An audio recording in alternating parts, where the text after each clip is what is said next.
Hi friends, welcome to our channel.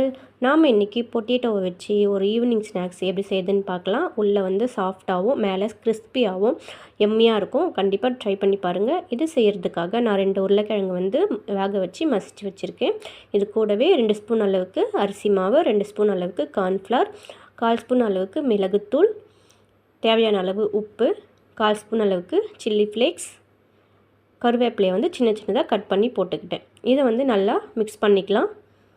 Chapati மாவு எந்த அளவுக்கு இருக்குமோ அந்த அளவுக்கு கட்டியை பிசைஞ்சு எடுத்துக்கலாம். இந்த மாதிரி பிசைஞ்சு எடுத்ததுக்கப்புறம் இதை வந்து சப்பாத்தி கல்லில் வச்சு தேய்ச்சி எடுத்துக்கலாம். மேலே மாவு தூவிக்கோங்க. தூவிட்டு இந்த மாதிரி தேய்ச்சி எடுத்துக்கலாம்.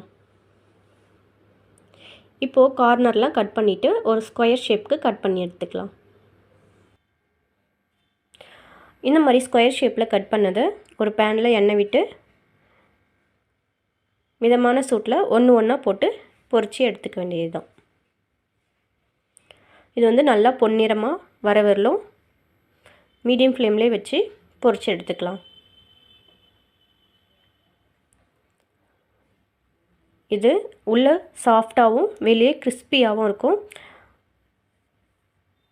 ஸ்கூல்லேருந்து வர குழந்தைங்களுக்கு ஒரு சூப்பரான ஈவினிங் ஸ்நாக்ஸ் வந்து இந்த மாதிரி செஞ்சு கொடுங்க. இந்த மாதிரி நிறைய வீடியோஸ்க்கு நம்மளோட சேனலை ஃபாலோ பண்ணிக்கோங்க. இந்த வீடியோ பிடிச்சிருந்ததுன்னா லைக் பண்ணுங்கள், ஷேர் பண்ணுங்கள், சப்ஸ்கிரைப் பண்ணுங்கள். Okay friends.